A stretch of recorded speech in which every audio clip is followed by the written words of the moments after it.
വണക്കം. ഇനി ഏതാനും മണിക്കൂറുകൾക്കകം നമ്മുടെ പ്രധാനമന്ത്രി നരേന്ദ്രമോദി ഇസ്രായേലിലേക്ക് പറന്നിറങ്ങാൻ പോവുകയാണ്. ഇസ്രായേലിലേക്ക് ഇന്ത്യയുടെ പ്രധാനമന്ത്രി നരേന്ദ്രമോദി പറന്നിറങ്ങുമ്പോൾ ചങ്കിടിക്കുന്നത് പാകിസ്ഥാനാണ് എന്നുള്ളത് മറ്റൊരു കാര്യം.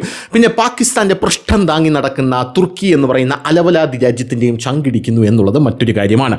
എന്തുകൊണ്ടാണ് ഇവരുടെ രണ്ടുപേരുടെയും ചങ്കിടിക്കുന്നതെന്ന് ചോദിച്ചു കഴിഞ്ഞാൽ, നെതന്യാഹുവിൻ്റെ കയ്യിൽ ഇന്ത്യൻ പ്രധാനമന്ത്രി നരേന്ദ്രമോദിയെ സ്വീകരിക്കുന്നതിന് മുമ്പ് ഒരു ബ്ലൂ പ്രിൻ്റ് ഉണ്ട്. ആ ബ്ലൂ പ്രിൻ്റാണ് ഇന്ത്യൻ പ്രധാനമന്ത്രി നരേന്ദ്രമോദിക്ക് മുമ്പിൽ നെതന്യാഹു വയ്ക്കാൻ പോകുന്നത് എന്നുള്ള റിപ്പോർട്ടുകളാണ് ഇപ്പോൾ പുറത്തു വരുന്നത്. അപ്പോൾ ചങ്കിടിക്കുവോമാർക്ക് രണ്ടുപേർക്കും.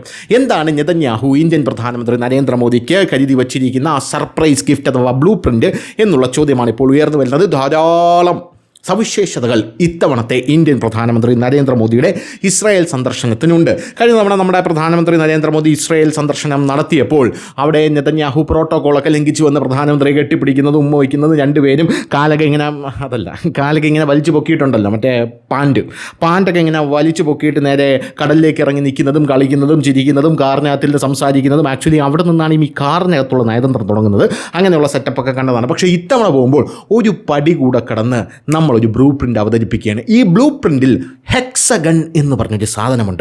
അത് നെതന്യാഹു തന്നെ ഇട്ടിരിക്കുന്ന പേരാണ് ഹെക്സഗൺ. എന്താണ് ഈ ഹെക്സഗൺ എന്ന് പറയുന്നത്? തുർക്കിയെ തീർക്കാനും പാകിസ്ഥാനെ വരുതിയിൽ നിർത്താനും അമേരിക്കയും ചൈനയും അടക്കം വിറപ്പിക്കാനും ഇസ്രായേലിൻ്റെ ഒരു മാസ്റ്റർ പ്ലാനാണ് ഹെക്സഗൺ എന്ന് പറയുന്നത്. ഇതിൽ ഏറ്റവും ശക്തനായിട്ടുള്ള രാജ്യമെന്ന് പറയുന്നത് മറ്റാരുമല്ല, ഇന്ത്യയാണ്. ഇന്ത്യയും ഇവരും ആഫ്രിക്കൻ രാജ്യങ്ങളും, അതായത് ഇന്ത്യയും ഇസ്രായേലും ആഫ്രിക്കൻ രാജ്യങ്ങളും പിന്നെ അറബ് രാജ്യങ്ങളും എല്ലാം കൂടെ ചേർന്നുകൊണ്ട്, പിന്നെ ഗ്രീസ്, സൈപ്രസ്, അങ്ങനെയുള്ള പല രാജ്യങ്ങളും കൂടെ ചേർന്നുകൊണ്ട് ഒരു ഏഷ്യൻ നാറ്റോ പോലെയുള്ള ഒരു സഖ്യം രൂപീകരിക്കാനുള്ള ശ്രമത്തിലാണ് ഇപ്പോൾ ഇസ്രായേൽ നിൽക്കുന്നത് എന്നുള്ള റിപ്പോർട്ടുകളാണ് പുറത്തു വരുന്നത്. അതിൻ്റെ ബ്ലൂ പ്രിൻ്റാണ് ഇപ്പോൾ ഇന്ത്യൻ പ്രധാനമന്ത്രിക്ക് മുമ്പിൽ നമ്മുടെ ബെഞ്ചമിൻ നെതന്യാഹു അവതരിപ്പിക്കാൻ പോകുന്നത്. മിഡിൽ ഈസ്റ്റിൽ ഒരു പുതിയ പവർ ബ്ലോക്ക് തന്നെ ഞാൻ സൃഷ്ടിക്കുമെന്ന് പറഞ്ഞുകൊണ്ടാണ് നെതന്യാഹു ഇരിക്കുന്നത്. ഇന്ത്യക്ക് ഏറ്റവും ഉയർന്ന പ്രാധാന്യം നൽകിയിട്ടുള്ള ഒരു 6 കക്ഷി സഖ്യത്തിന് ഹെക്സഗൺ എന്നാണ് പേരിട്ടിരിക്കുന്നത്. തീവ്രവാദം, ഭീകരത എന്നിവയ്ക്കെതിരെ പോരാടുകയും ആഗോള രാഷ്ട്രീയത്തിൽ ഒരു പുതിയ ശക്തമായ വേദി സൃഷ്ടിക്കുകയും ചെയ്യുക എന്നതാണ് ഈ സഖ്യത്തിൻ്റെ പ്രധാനപ്പെട്ട ലക്ഷ്യമെന്നാണ് പറയുന്നത്. എന്തായാലും ഇതിൽ ഒരുപാട് കാര്യങ്ങളുണ്ട്. അതായത് ഈ ഒരു സഖ്യമുണ്ടല്ലോ, ഈ ഒരു സഖ്യം വഴി നമ്മുടെ തുർക്കിക്കൊരു വലിയ തിരിച്ചടിയാണ് കിട്ടാൻ പോകുന്നത്. കാരണം ഈ മെഡിറ്ററേനിയൻ സീയിലുള്ള ഈ ധാതുക്കളും അല്ലെങ്കിൽ മറ്റ് ഖനനം ചെയ്യാൻ പറ്റുന്ന സെറ്റപ്പൊക്കെ ഈ തുർക്കി ഭയങ്കരമായിട്ട് നോട്ടം ഇട്ടിട്ടുണ്ട്. ഇനി ആ കടലിൻ്റെ ഓരത്തെങ്ങാനും കണ്ട അമ്മച്ചിയാണ് ആസനത്തിൽ മിസൈൽ അടിച്ചിട്ട് തരും എന്നാണ് ഇസ്രായേലും നമ്മുടെ ഗ്രീസും സൈപ്രസും എല്ലാം കൂടെ പറഞ്ഞിരിക്കുന്നത്. പിന്നെ ഗ്രീസ് ആണെങ്കിൽ ഇപ്പോൾ ഇന്ത്യയുടെ കയ്യിൽ നിന്ന് ആകാശവും അസ്ത്രയൊക്കെ വാങ്ങിക്കുന്നുണ്ട്.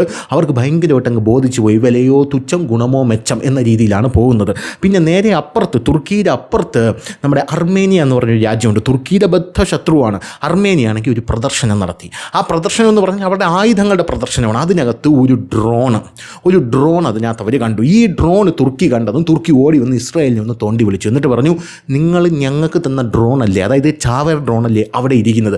ഉടനെ ഇസ്രായേൽ അർമേനിയയോട് ചോദിച്ചു, ആ ഡ്രോൺ ഞങ്ങൾക്കൊന്ന് ഇൻസ്പെക്ട് ചെയ്യണം. അർമേനിയ കൊടുത്തു, ഇൻസ്പെക്ട് ചെയ്തോളൂ എന്ന് പറഞ്ഞു. അങ്ങനെ ഇസ്രായേൽ ആ ഡ്രോൺ ഇഴകീറി പരിശോധിച്ച് പറഞ്ഞു, ഇതല്ല. അപ്പോൾ പറഞ്ഞു, പിന്നെ ഇത് ഏതാണ്?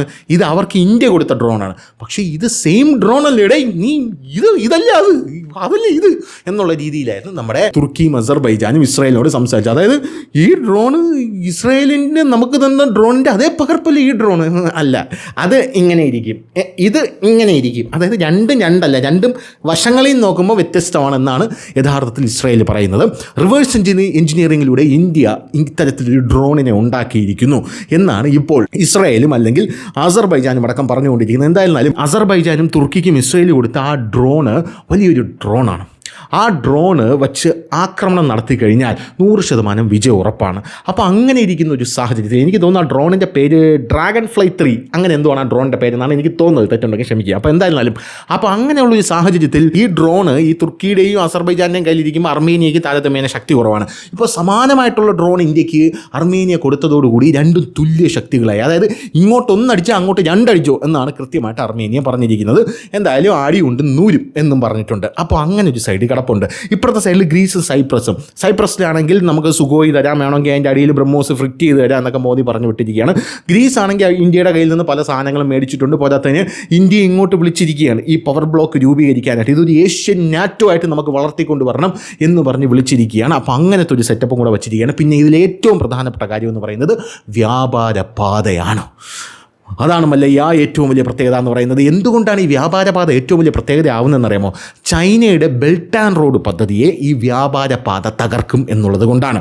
ഈ ബെൽറ്റ് ആൻഡ് റോഡ് എന്തിനാണ് ചൈന കൊണ്ടുവരുന്നതെന്നറിയാമോ? ഞാൻ വിഷയത്തിൽ നിന്ന് വഴുതി പോകുന്നു. അതായത് ഒരു വിഷയം പറഞ്ഞാൽ അടുത്ത വിഷയം കൂടെ കണക്ട് ചെയ്ത് പറഞ്ഞില്ലെങ്കിൽ മനസ്സിലാവില്ല. അതുകൊണ്ടാണ് ഈ ബെൽറ്റ് ആൻഡ് റോഡ്, അതായത് ചൈന ബെൽറ്റ് ആൻഡ് റോഡ് കൊണ്ടുവരുന്നത് യഥാർത്ഥത്തിൽ ചൈനയുടെ 80% ട്രേഡും ഏത് വഴിയാണ് കടന്നു പോകുന്നത്? 80% ട്രേഡും ഇത് ഇന്ത്യയുടെ ഈ സൈഡിൽ കിടക്കുന്നു ആൻഡമാൻ നിക്കോബാർ, അതിൻ്റെ അപ്പുറത്ത് മലാക്ക കടലിടുക്ക്. ആ മലാക്ക കടലിടുക്കിൽ നിന്ന് ഇങ്ങോട്ട് വന്നു കഴിഞ്ഞാൽ ഇന്ത്യൻ മഹാസമുദ്രം, അകത്തോട്ട് കയറി കഴിഞ്ഞാൽ നേരെ ചൈനയിലെ കടലിലോട്ടൊക്കെ പോവാം.